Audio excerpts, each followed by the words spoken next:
Bienvenidos a mi canal. Comentemos la lectura. Hoy les leeré El prodigioso miligramo, escrita por Juan José Arreola, con el propósito de que la lectura se quede en nuestra vida cotidiana. Juan José Arreola nació el 21 de septiembre de 1918 en Zapotlán del Grande, hoy Ciudad Guzmán, Jalisco. Murió en Guadalajara, Jalisco, el 3 de diciembre del 2001.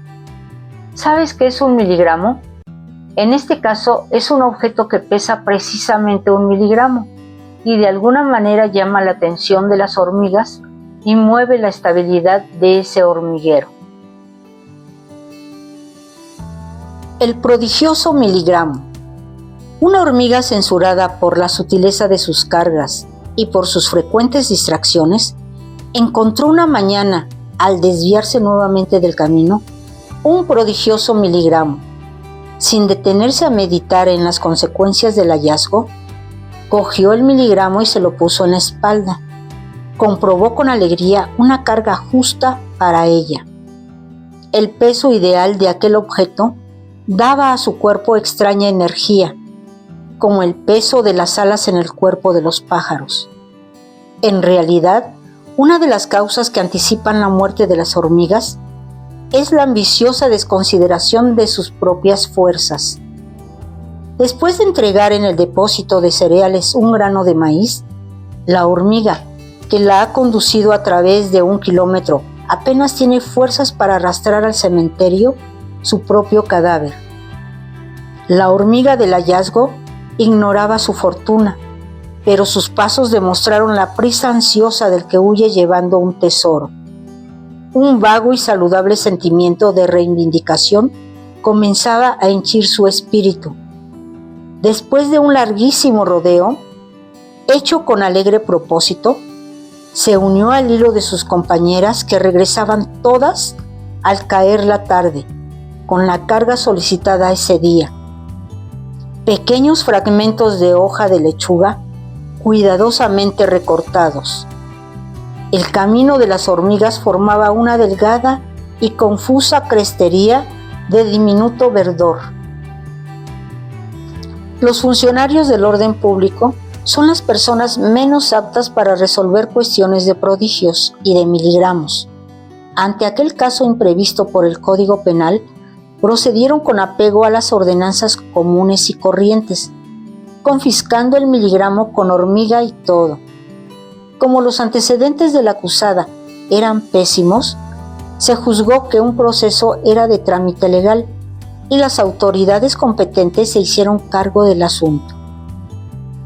La lentitud habitual de los procedimientos judiciales iba en desacuerdo con la ansiedad de la hormiga, cuya extraña conducta la indispuso hasta con sus propios abogados, obedeciendo al dictado de convicciones cada vez más profundas. Respondía con altivez a todas las preguntas que se le hacían. Propagó el rumor de que se cometían en su caso gravísimas injusticias y anunció que muy pronto sus enemigos tendrían que reconocer forzosamente la importancia del hallazgo. Tales despropósitos atrajeron sobre ella todas las sanciones existentes. En el colmo del orgullo, dijo que lamentaba formar parte de un hormiguero tan imbécil. Al oír semejantes palabras, el fiscal pidió con voz estentórea una sentencia de muerte. En esa circunstancia, vino a salvarla el informe de un célebre alienista, que puso en claro su desequilibrio mental.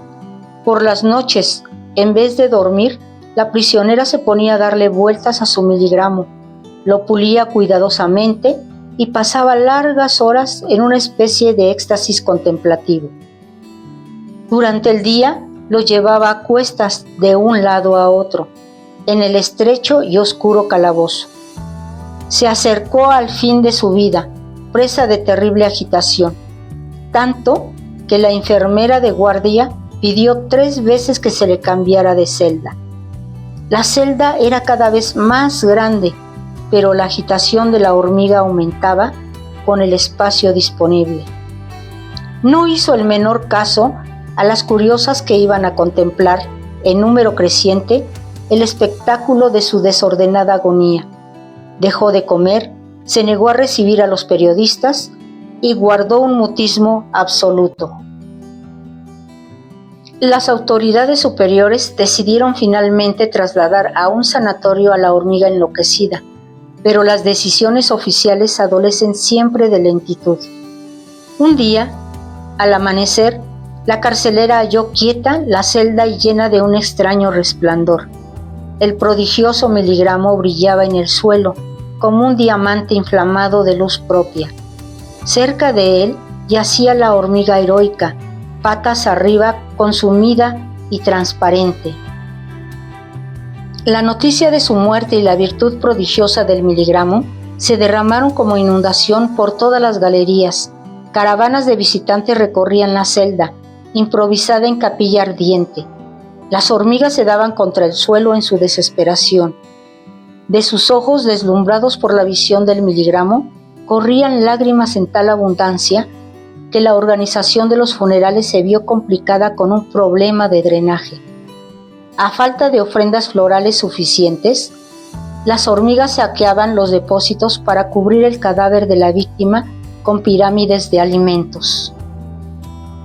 El hormiguero vivió días indescriptibles, mezcla de admiración, de orgullo y de dolor. Se organizaron honras suntuosas, colmadas de bailes y banquetes. Rápidamente se inició la construcción de un santuario para el miligramo, y la hormiga, incomprendida y asesinada, obtuvo el honor de un mausoleo.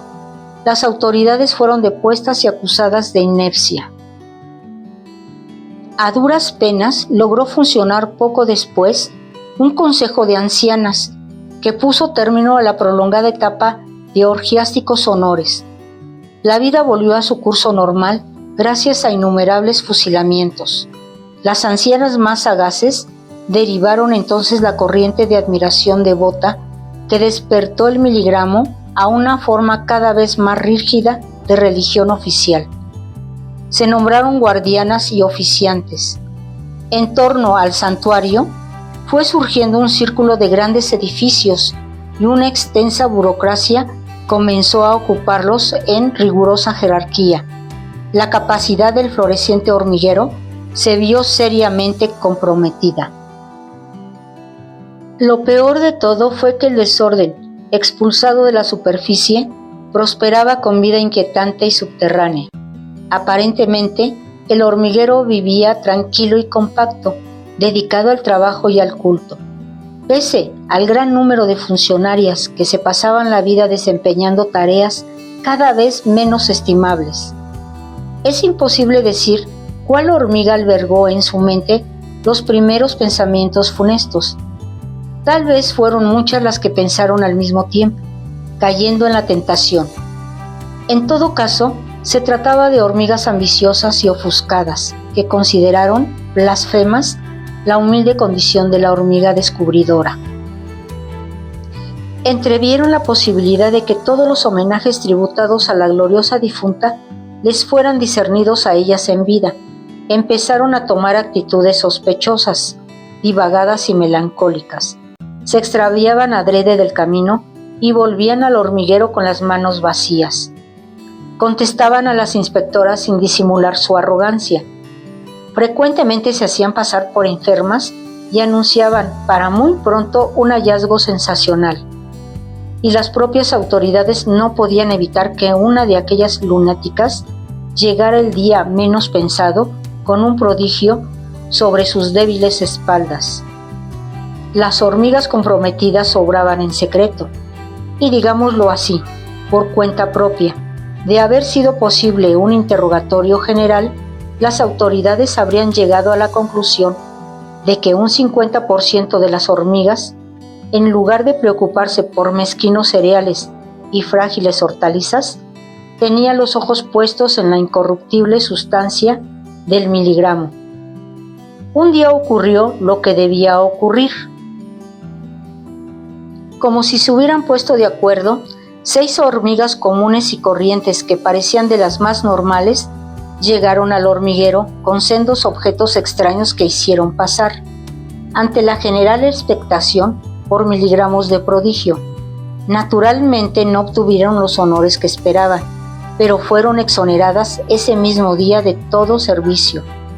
En una ceremonia casi privada, se les otorgó el derecho a disfrutar una renta vitalicia. Acerca de los 6 miligramos, fue imposible decir nada en concreto. El recuerdo de la imprudencia anterior apartó a las autoridades de todo propósito judicial. Las ancianas se lavaron las manos en consejo y dieron a la población una amplia libertad de juicio. Los supuestos miligramos se ofrecieron a la admiración pública en las vitrinas de un moderno recinto, y todas las hormigas opinaron según su leal saber y entender. Esta debilidad por parte de las autoridades, sumada al silencio culpable de la crítica, precipitó la ruina del hormiguero. De ahí en adelante cualquier hormiga, agotada por el trabajo o tentada por la pereza, podía reducir sus ambiciones de gloria a los límites de una pensión vitalicia, libre de obligaciones serviles, y el hormiguero comenzó a llenarse de falsos miligramos.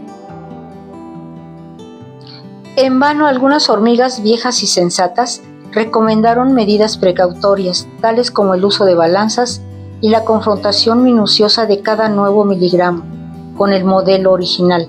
Nadie les hizo caso. Sus proposiciones, que ni siquiera fueron discutidas en asamblea, hallaron punto final en las palabras de una hormiga flaca y descolorida que proclamó abiertamente y en voz alta sus opiniones personales.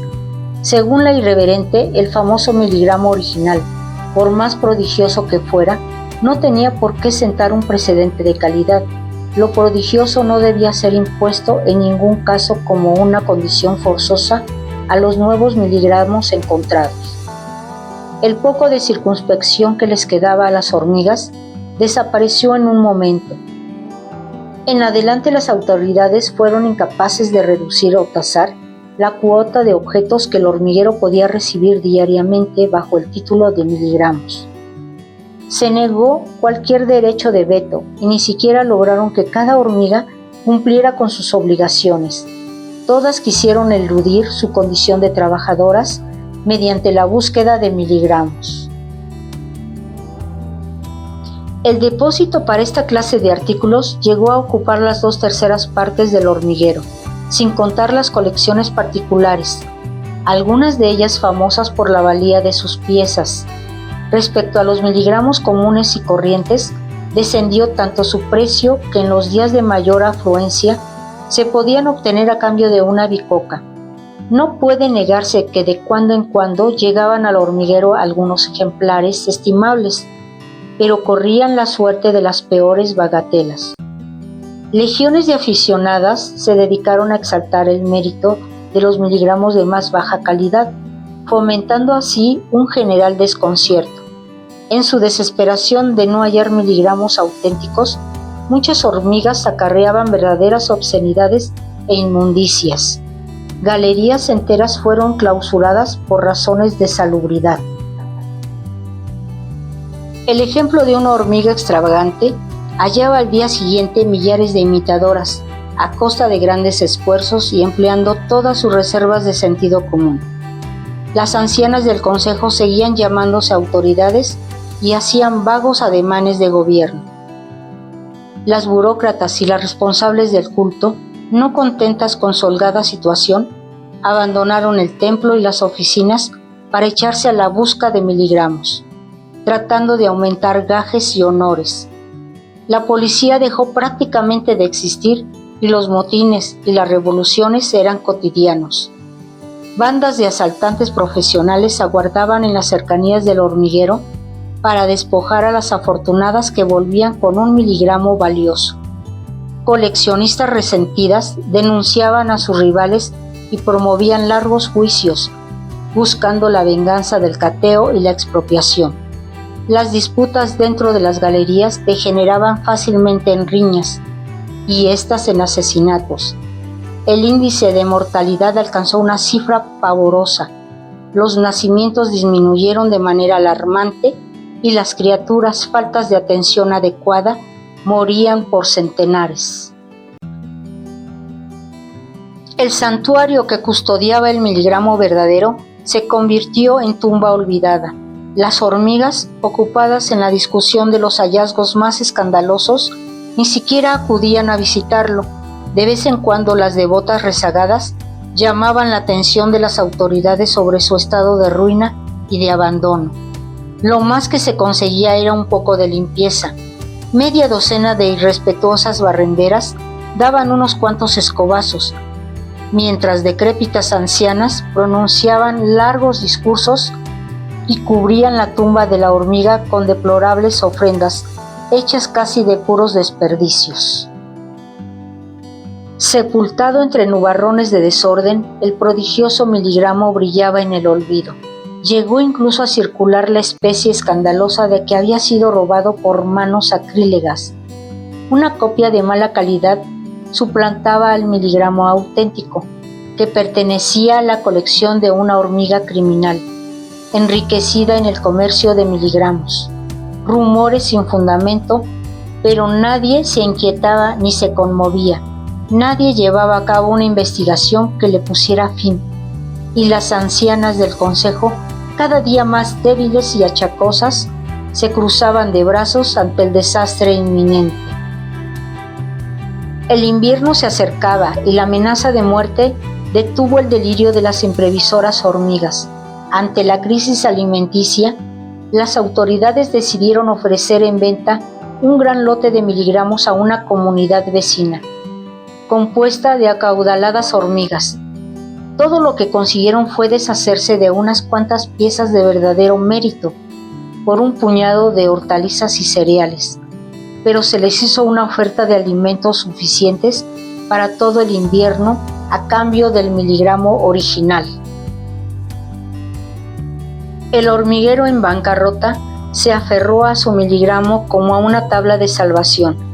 Después de interminables conferencias y discusiones, cuando ya el hambre mermaba el número de las supervivientes en beneficio de las hormigas ricas, estas abrieron la puerta de su casa a las dueñas del prodigio. Contrajeron la obligación de alimentarlas hasta el fin de sus días, exentas de todo servicio.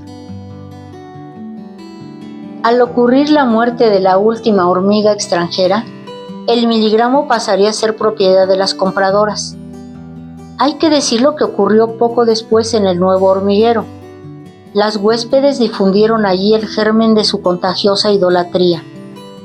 Actualmente las hormigas afrontan una crisis universal, olvidando sus costumbres tradicionalmente prácticas y utilitarias. Se entregan en todas partes a una desenfrenada búsqueda de miligramos. Comen fuera del hormiguero y solo almacenan sutiles y deslumbrantes objetos. Tal vez muy pronto desaparezca como especie zoológica y solamente nos quedará encerrado en 2 o 3 fábulas ineficaces el recuerdo de sus antiguas virtudes. Si esta lectura te agradó, te invito a continuar leyendo, a suscribirte a mi canal y a regalarme un like. Gracias y hasta el próximo comentario.